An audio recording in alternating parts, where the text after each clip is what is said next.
गांव के किनारे एक छोटी सी टूटी झोपड़ी में छोटू अपनी बूढ़ी माँ के साथ रहता था। बारिश का मौसम था, छत से पानी टपकता रहता था और गरीबी जैसे उस घर का हिस्सा बन चुकी थी। छोटू रोज जंगल से लकड़ियां काटकर गांव में बेचता था, लेकिन उस दिन बारिश इतनी तेज थी कि कोई भी उसकी लकड़ियां खरीदने नहीं आया। शाम तक छोटू पूरी तरह भीग चुका था। थका हुआ भूखा वो धीरे धीरे अपनी झोपड़ी की तरफ लौटने लगा। जैसे ही वह घर पहुंचा, उसकी माँ ने मुस्कुराते हुए कहा, आ गया बेटा, चल पहले खाना खा ले। माँ ने उसके सामने एक गरम रोटी रख दी।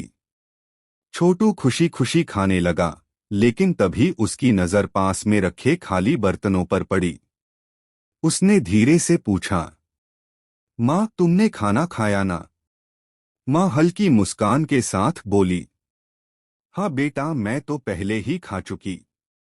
लेकिन छोटू समझ गया था, घर में आटा ही नहीं बचा था। उस रात छोटू को नींद नहीं आ रही थी।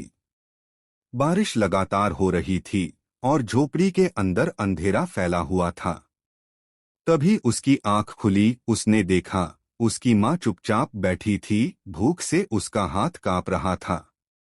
छोटू की आंखों में आंसू आ गए।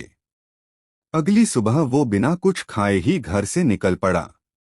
उसके मन में बस एक ही बात थी, आज चाहे कुछ भी हो जाए, माँ को भूखा नहीं सोने दूंगा।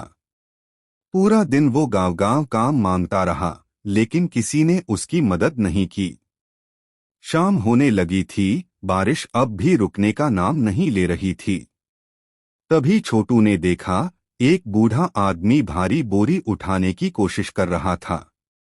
छोटू तुरंत उसके पास गया और बोरी उठाने में मदद करने लगा। बूढ़ा आदमी छोटू की मेहनत देखकर भावुक हो गया। उसने छोटू को कुछ पैसे दिए और खाने का सामान भी। आज छोटू बहुत खुश था। वो बारिश में भागता हुआ घर लौट रहा था। उसके चेहरे पर मुस्कान थी। आज माँ खुश हो जाएगी।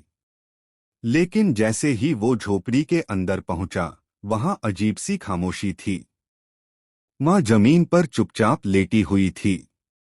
छोटू घबराकर उसके पास भागा। माँ उठो ना माँ, देखो मैं खाना लाया हूँ। लेकिन माँ अब इस दुनिया में नहीं थी। छोटू जोर जोर से रोने लगा। उसकी आवाज बारिश में गूंज रही थी। उस दिन गांव वालों ने पहली बार महसूस किया कि गरीबी सिर्फ पेट नहीं जलाती, कभी कभी पूरी जिंदगी छीन लेती है।